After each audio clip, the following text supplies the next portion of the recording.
That evening, I was not greeted in the way I had expected. The house was quiet, with neither my wife Helen nor my children in sight. Helen and I, Mike Lewis, have been married 11 years. Deciding that the house was quiet, I saw a note on the table. "Mike, I'm sorry I can't tell you this in person, but I'm too much of a coward to face you. I met someone else and fell in love. The kids are with me and safe.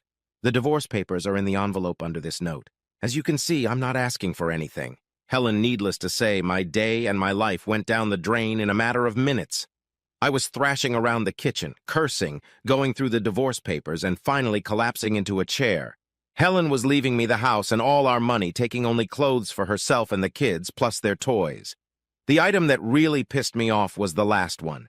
Helen wanted me to sign the papers for my kids so they could be adopted by her new man. It was like it was going to happen.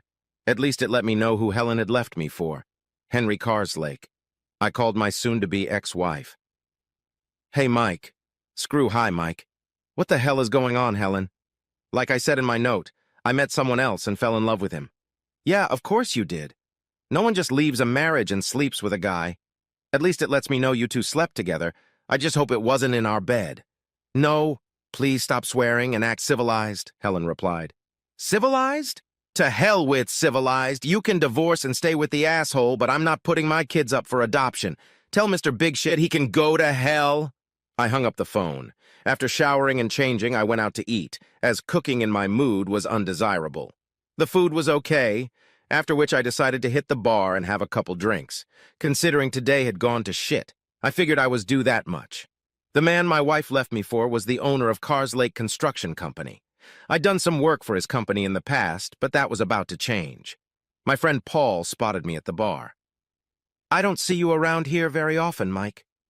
Did you manage to get away from your family for the evening?" "Something like that, Paul. I came back to an empty house with a packet of divorce papers." "Helen's divorcing you? Shit, I didn't see that coming." "Me neither, Paul. Me neither. She's moved in with Henry Carslake." "What? You mean Henry Carslake of Carslake Construction?" "Yes, that's the one. I think she's in love with him." "What are you gonna do, Mike?" "I'm gonna give her a divorce. She doesn't want anything from me, so I'll sign the papers and get rid of her. There was another form she wants me to sign, but I already threw it in the trash." "What was the form?" Paul asked. "She wants me to give the kids to him for adoption. That's not going to happen in this life." Paul shook his head in disgust. "One thing's for sure, Carslake can kiss my ass. I was supposed to start working for him on Monday. Fuck him, I'll find another job." I signed the divorce papers. The application form for my kids to be adopted by an asshole ended up in the trash. Helen tried to beg me, but I wouldn't give in. Eventually, she gave in. At the time of the divorce, Chloe was 10 and Lee was 8. I wanted revenge on Carslake, but I didn't want to go to jail for it. I never showed up for work on Monday. Strangely, no one was hounding me to fulfill it. Part of my revenge on Carslake happened without my involvement. It came about as a result of my conversation with Paul. When word got out, most of the local contractors refused to work with Carslake Construction. They realized that he had screwed me over, and as payback, they refused his work. Sure, old Henry found other contractors, but those were cowboys, and the work suffered. Several times I was asked for a quote for the work, but when I found out it was for Carslake, I didn't even bother to send a quote. After 6 months, my divorce became final. 3 months after that, Helen and Govnyuk got married. I took the kids for a week while they went on their honeymoon. I didn't take the kids to help them. I just figured a week was better than the weekends I was getting now. What pissed me off was my daughter Chloe's question. "Daddy, why did you send us to live with Mom and Henry?" "What? I didn't send you. Your mother took you because she doesn't love me anymore. If it was up to me, you could have stayed here," I answered, assuring Chloe that it wasn't my decision. That was something I was going to talk to Helen about. When Helen rang the doorbell to pick up the kids, she walked in all tanned and smiling. "Stop lying, Helen. From now on, you tell the kids the truth, and if you don't, I will. They know now that I didn't ask you to take them in. If I could, I'd fight you for custody tomorrow." Helen walked away in anger. Life as a single man seemed strange to me after being married for so long. Some of my friends tried to set me up on dates, but honestly, I wasn't in the mood to date anyone. I wanted love, but had no desire to date. And I didn't know that my life was about to change again. My neighbors were Gary and Emily. They had moved in just after Helen left me.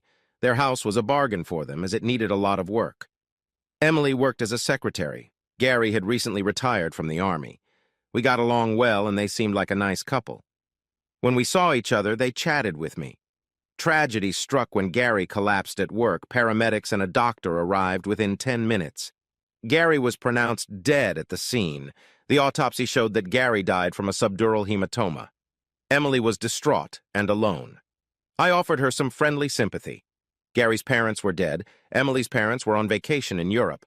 Not wanting to leave her alone, I walked her to my house and poured us both a drink. I listened as Emily sobbed and told me about her plans for the future. Emily cried and fell asleep on my couch. I covered her with a blanket and slept in the chair in case Emily woke up during the night. The next morning, Emily was leaving just as Helen was dropping the kids off. "Good to see you're not wasting any time, Mike." "Come on, Helen. The poor woman just lost her husband." Helen looked at me, then turned to talk to the kids.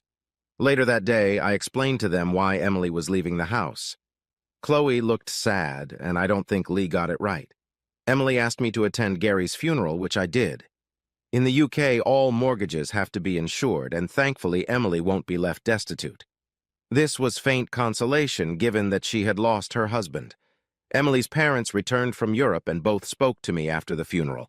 I assured them that I would look after Emily, for apart from my work colleagues, I was her only friend. I offered to help Emily as much as possible with any small jobs that needed doing, nothing serious, just things that kept the house in a livable condition. The next time Helen dropped the kids off, she stayed in the car, which was fine with me since I didn't have to talk to her. Emily and I spent a fair amount of time together, not as a couple, more like friends, supporting each other. Almost a year later, Lee was playing in the garden while I was tidying up my work van. I heard voices and turned around to see him chatting with Emily. I called out to him and asked him not to be a bore, but I heard Emily say it was fine. She was hanging the laundry to dry on the clothesline. "Emily, would you like to have dinner with us tonight?" "Lee, you can't just invite people over for dinner." "It's not people, it's Emily." We both stood there laughing. I asked Emily if she wanted to join us. "Yeah, I'd like that. That would be great. Thank you." Lee ran off to tell Chloe we had a guest for dinner. I apologized for him being so cavalier.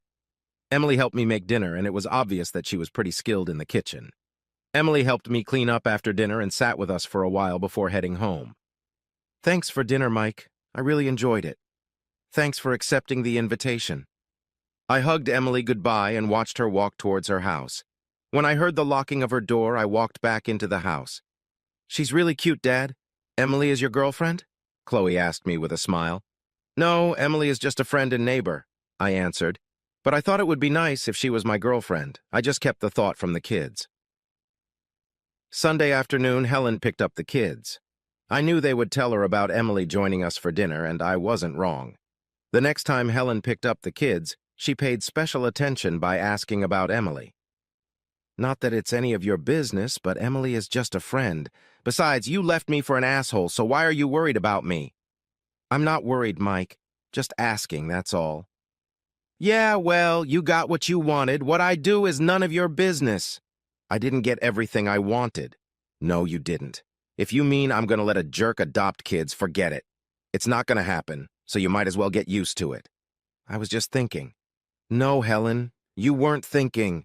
You left me for a life of luxury with him. If he wants kids, let him have his own.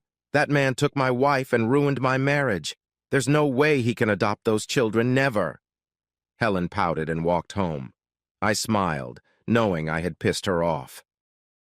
A year later, I hadn't seen Emily for a few weeks, partly because I was very busy. My friend Paul was rewiring a house for a young couple and asked me to make an offer on a complete plumbing rewire. My offer was accepted, and I had a busy few weeks getting everything finished. While working on the house with Paul, he kept me up to date with news. Carslake still had to use a lot of non-local professionals. Most of the local guys still avoided working for him. With the work on the house completed, I finally had some time to relax. I decided to take Emily out to dinner. She agreed, and we agreed on a time for Saturday night. When I walked in behind Emily, it took my breath away. She was a petite woman. She had a haircut that I called pixie cut. The dress she wore showed off her slender figure, and for the first time I began to take an interest in her sexually. Dinner went great, and we spent a lot of time talking about our lives in general. Later that evening, I walked Emily to her door. "Thank you for a wonderful evening, Mike." I smiled, and before I could say a word, Emily stood on her tiptoes and kissed me. Not a polite peck, but a full, open-mouth, tongue-in-cheek kiss. "Wow, I didn't expect that." I struggled to catch my breath. "Take me with you again and see where it takes you." Emily smiled and said goodnight before kissing me politely on the cheek. I asked Emily out again, and this time we ended up in my bed. She may have had a small build, but my God, she was a sexy dynamo. I don't think I'd ever had such satisfying sex. Emily and I spent more and more time together, and eventually she sold her house and moved in with me. The kids thought it was great that I was dating, and I knew they would tell Helen everything. From what Chloe said, her mother wasn't impressed. Heck, she didn't want me, but Emily did. A year after the first time we slept together, Emily and I got married. When the kids told Helen, she just snorted and turned away. Emily and I had 2 children. We named the boy Gary and his younger brother Robert. My 2 older children were old enough to travel on their own when they visited, which meant I had even less contact with Helen. Years went by, and one evening Chloe informed me that she was getting married. Her boyfriend Josh had proposed the night before. As her father, I asked if they needed help financing the wedding. We didn't think we would need it, but now we do. I looked a little puzzled until Chloe explained. Henry said he would cover the cost of the wedding. We sat with him and my mom and discussed everything, and then he broke the news. Henry would cover the cost of the wedding on the condition that he would be the one to walk me down the aisle. I said, "No way, that's your job."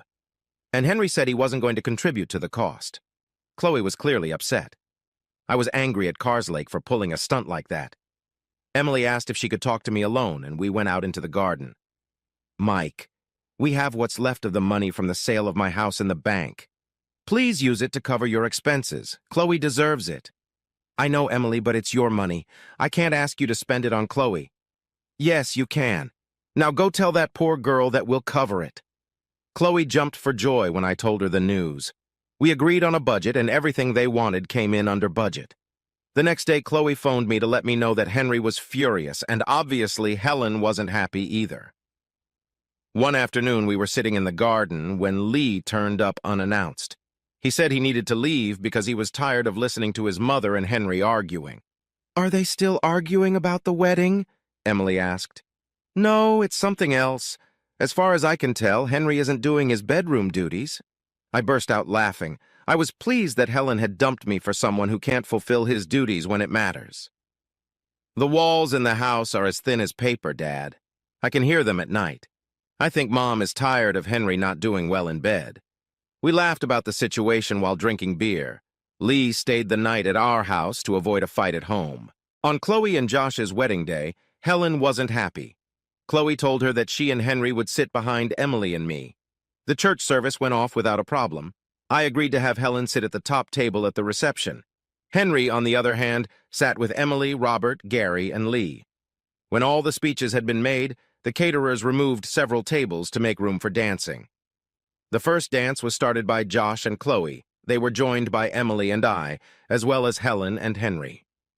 Later in the evening, we were standing at the bar, Gary and Robert sitting with one of Chloe's bridesmaids and her children. Lee asked Emily if she wanted to dance. I smiled and said, "Go for it." Helen took the moment to walk over to me. It was obvious that Helen had been drinking, and I realized this was not going to end well. "Look at them together. She looks young enough to be Lee's girlfriend." Despite being the mother of 2 boys, Emily still looked the same as the first day we met. Helen, on the other hand, had not aged well and had gained weight. Her dress was low-cut in the back and showed off several rolls of fat. Henry was obese and losing his hair. They were a perfect match. "Don't get me started, Helen. Jealousy doesn't suit you. Besides, we're divorced, so you're no longer authorized to comment on my life." "Jealous? Jealous of her? God, she looks like she still has school to go to. I think she'll be fine when she's fat and has a bust worth talking about." "Don't talk about my wife like that. For your information, Emily is more of a woman than you ever were." Helen looked at me in shock. "Ask yourself, Helen, when was the last time you had good sex?" I paused for a moment. I had great sex last night, and you know what? I might have more tonight. Helen stood stunned as Henry joined us. You see, Helen, when you left me, you thought you were trading me for something more valuable. Maybe I was, maybe I wasn't. As for me, I just moved on. I have my own life now, a wife who loves me for who I am, 2 wonderful children on top of the 2 I already had. Life is as good as it can be for me right now. Can you say the same? I walked away, leaving the 2 of them to play goldfish. Emily and I danced to slow music. Lee was pulled onto the dance floor by one of the bridesmaids. What was that at the bar?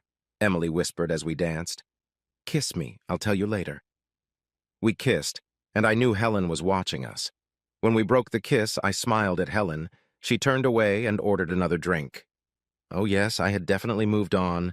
Looking at what I had and what I have now, I think I've traded for more value too.